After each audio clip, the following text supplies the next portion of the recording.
KaraokeBooks. The Gambler. Fyodor Dostoevsky. Translated by Charles James Hogarth. Chapter 8. All at once, on the promenade, as it was called, that is to say, in the Chestnut Avenue, I came face to face with my Englishman. I was just coming to see you, he said, and you appear to be out on a similar errand. So you have parted with your employers? How do you know that? I asked in astonishment. Is everyone aware of the fact? By no means. Not everyone would consider such a fact to be of moment. Indeed, I have never heard anyone speak of it. Then how come you to know it? Because I have had occasion to do so. Whither are you bound? I like you, and was therefore coming to pay you a visit. What a splendid fellow you are, Mr. Astley! I cried, though still wondering how he had come by his knowledge. And since I have not yet had my coffee, and you have, in all probability, scarcely tasted yours, let us adjourn to the Casino Café, where we can sit and smoke and have a talk. The café in question was only 100 paces away, so, when coffee had been brought, we seated ourselves, and I lit a cigarette.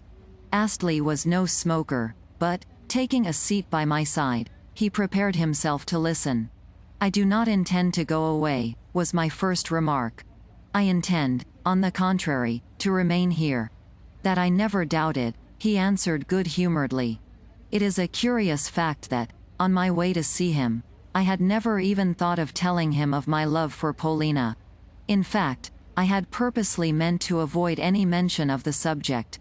Nor, during our stay in the place, had I ever made aught but the scantiest reference to it. You see, not only was Astley a man of great reserve, but also from the first I had perceived that Polina had made a great impression upon him, although he never spoke of her. But now, strangely enough, he had no sooner seated himself and bent his steely gaze upon me, than, for some reason or another, I felt moved to tell him everything, to speak to him of my love in all its phases. For an hour and a half did I discourse on the subject, and found it a pleasure to do so, even though this was the first occasion on which I had referred to the matter. Indeed, when, at certain moments, I perceived that my more ardent passages confused him, I purposely increased my ardor of narration. Yet one thing I regret, and that is that I made references to the Frenchman which were a little over-personal. Mr. Astley sat without moving as he listened to me. Not a word nor a sound of any kind did he utter as he stared into my eyes. Suddenly, however, on my mentioning the Frenchman, he interrupted me, and inquired sternly whether I did right to speak of an extraneous matter. He had always been a strange man in his mode of propounding questions. No, I fear not, I replied. And concerning this Marquis and Emil, Polina, you know nothing beyond surmise? Again I was surprised that such a categorical question should come from such a reserved individual. No, I know nothing for certain about them, was my reply. No, nothing. Then you have done very wrong to speak of them to me, or even to imagine things about them. Quite so, I interrupted in some astonishment. I admit that. Yet that is not the question. Whereupon I related to him in detail the incident of 2 days ago. I spoke of Polina's outburst, of my encounter with the Baron, of my dismissal, of the General's extraordinary pusillanimity, and of the call which de Griers had that morning paid me. In conclusion, I showed Astley the note which I had lately received. What do you make of it? I asked. When I met you I was just coming to ask you your opinion. For myself, I could have killed this Frenchman, and am not sure that I shall not do so even yet. I feel the same about it, said Mr. Astley.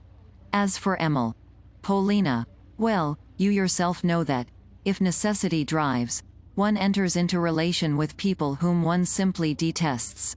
Even between this couple there may be something which, though unknown to you, depends upon extraneous circumstances.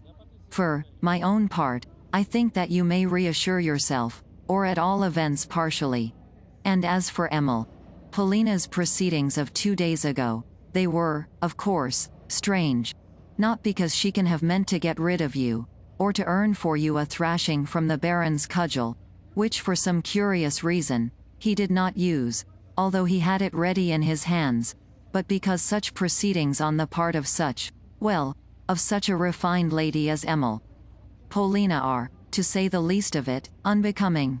But she cannot have guessed that you would carry out her absurd wish to the letter?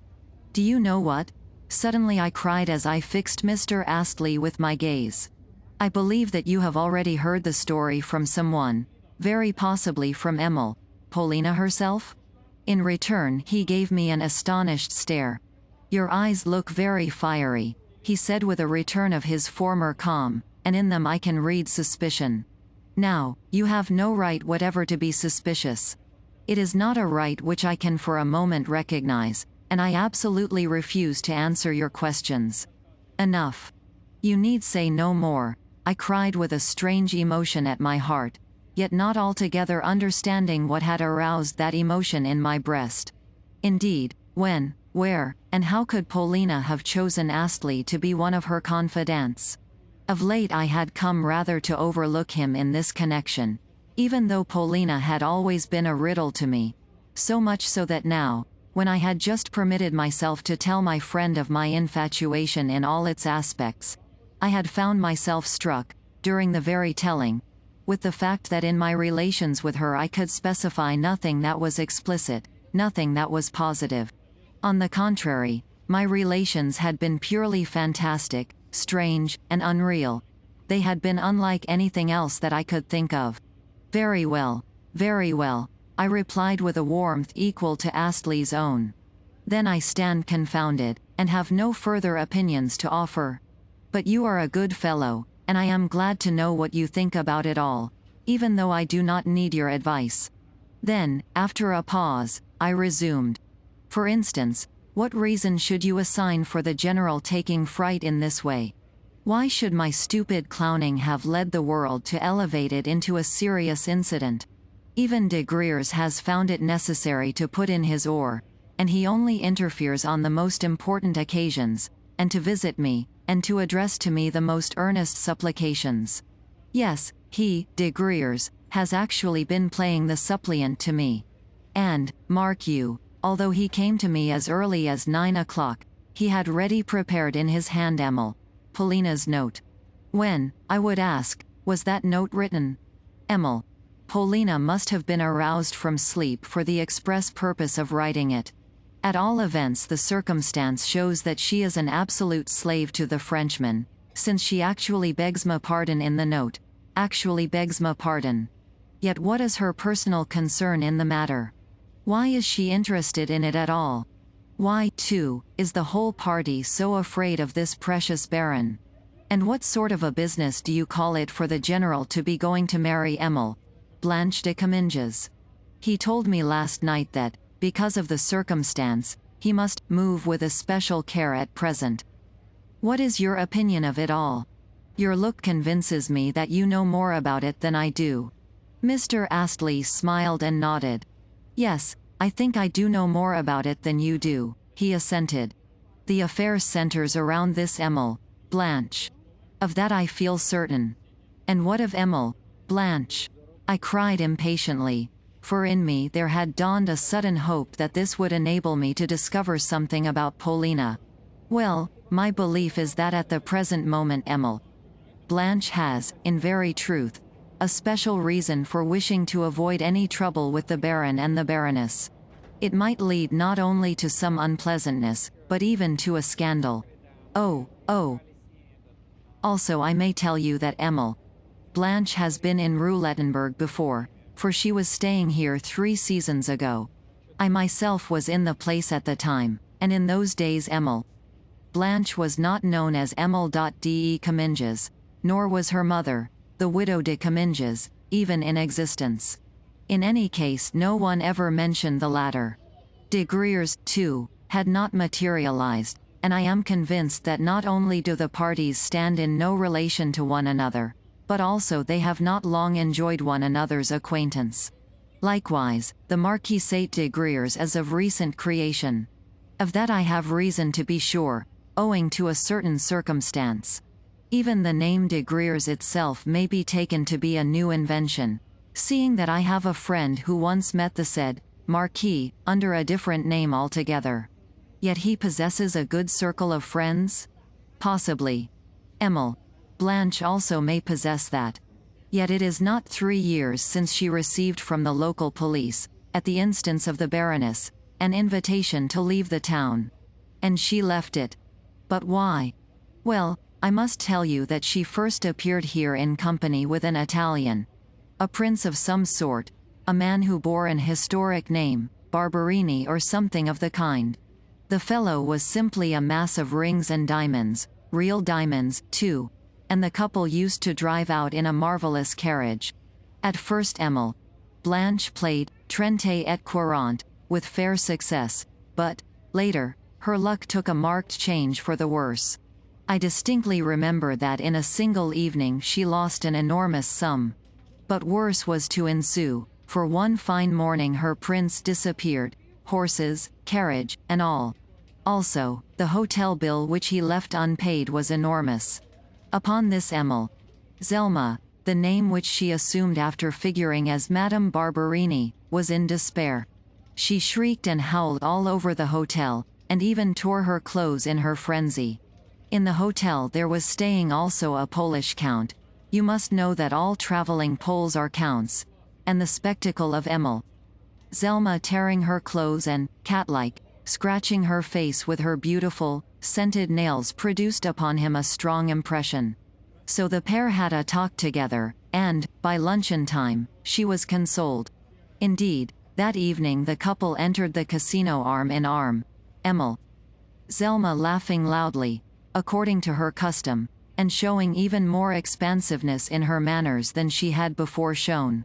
For instance, she thrust her way into the file of women roulette players in the exact fashion of those ladies who, to clear a space for themselves at the tables, push their fellow players roughly aside. Doubtless you have noticed them? Yes, certainly. Well, they are not worth noticing.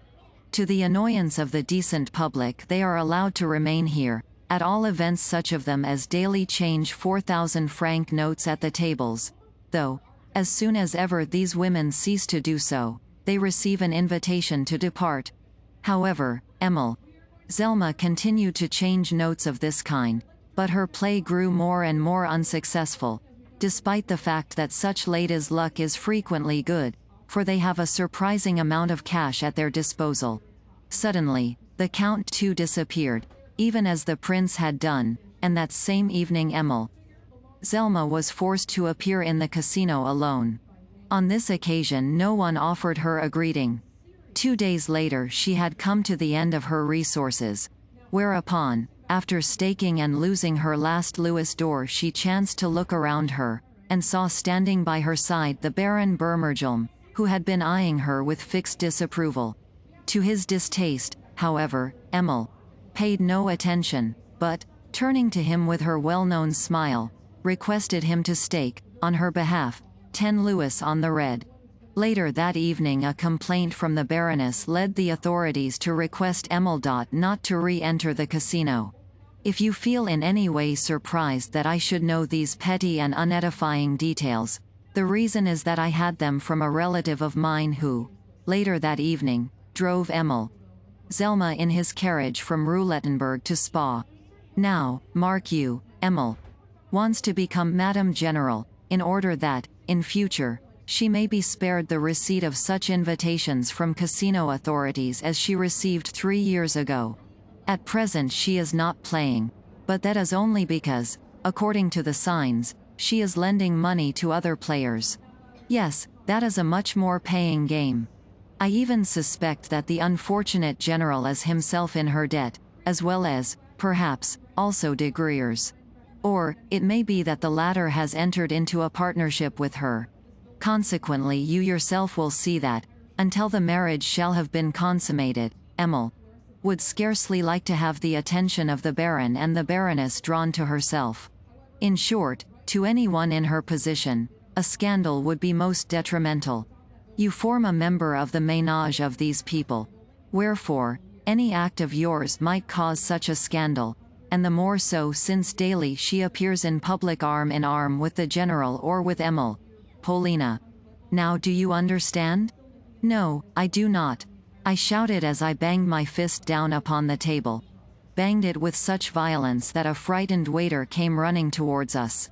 Tell me, Mr. Astley, why, if you knew this history all along, and, consequently, always knew who this Emil Blanche is, you never warned either myself or the general, nor, most of all, Emil Polina, who is accustomed to appear in the casino, in public everywhere with Emil Blanche.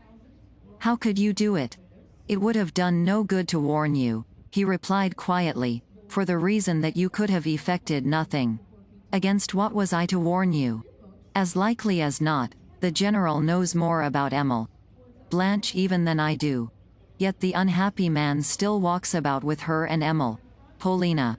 Only yesterday I saw this Frenchwoman riding, splendidly mounted, with degreers, while the general was careering in their wake on a roan horse. He had said, that morning, that his legs were hurting him, yet his riding seat was easy enough. As he passed I looked at him, and the thought occurred to me that he was a man lost forever. However, it is no affair of mine, for I have only recently had the happiness to make Emil Polina's acquaintance. Also, he added this as an afterthought, I have already told you that I do not recognize your right to ask me certain questions, however sincere be my liking for you. Enough, I said, rising. To me it is as clear as day that Emil Polina knows all about this Emil Blanche, but cannot bring herself to part with her Frenchman. Wherefore, she consents also to be seen in public with Emil Blanche. You may be sure that nothing else would ever have induced her either to walk about with this Frenchwoman or to send me a note not to touch the Baron. Yes, it is there that the influence lies before which everything in the world must bow. Yet she herself it was who launched me at the Baron. The devil take it, but I was left no choice in the matter. You forget, in the first place, that this Emil de Comminges is the general's inamorata, and, in the second place, that Emil Polina, the general's stepdaughter, has a younger brother and sister who, though they are the general's own children, are completely neglected by this madman, and robbed as well. Yes, yes, that is so. For me to go and desert the children now would mean their total abandonment. Whereas, if I remain, I should be able to defend their interests, and, perhaps, to save a moiety of their property. Yes, yes, that is quite true. And yet, oh, I can well understand why they are all so interested in the general's mother. In whom? Asked Mr. Astley. In the old woman of Moscow who declines to die, yet concerning whom they are forever expecting telegrams to notify the fact of her death. Ah, then of course their interests center around her.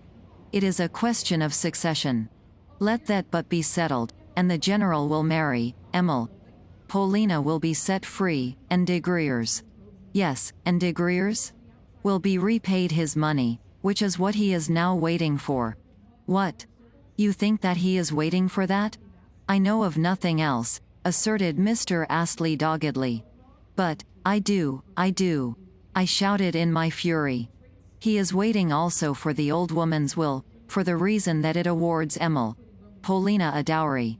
As soon as ever the money is received, she will throw herself upon the Frenchman's neck. All women are like that. Even the proudest of them become abject slaves where marriage is concerned. What Polina is good for is to fall head over ears in love. That is my opinion. Look at her, especially when she is sitting alone, and plunged in thought. All this was preordained and foretold, and is accursed. Polina could perpetrate any mad act. But who called me by name? I broke off. Who is shouting for me? I heard someone calling in Russian, Alexis Ivanovich. It was a woman's voice. Listen. At the moment, we were approaching my hotel. We had left the café long ago, without even noticing that we had done so. Yes, I did hear a woman's voice calling, but whose I do not know. The someone was calling you in Russian. Ah. Now I can see whence the cries come. They come from that lady there. The one who is sitting on the settee. The one who has just been escorted to the veranda by a crowd of lackeys. Behind her see that pile of luggage. She must have arrived by train. But why should she be calling me? Hear her calling again. See. She is beckoning to us. Yes, so she is, assented Mr. Astley. Alexis Ivanovitch, Alexis Ivanovitch. Good heavens, what a stupid fellow, came in a despairing wail from the veranda. We had almost reached the portico, and I was just setting foot upon the space before it, when my hands fell to my sides in limp astonishment, and my feet glued themselves to the pavement. KaraokeBooks.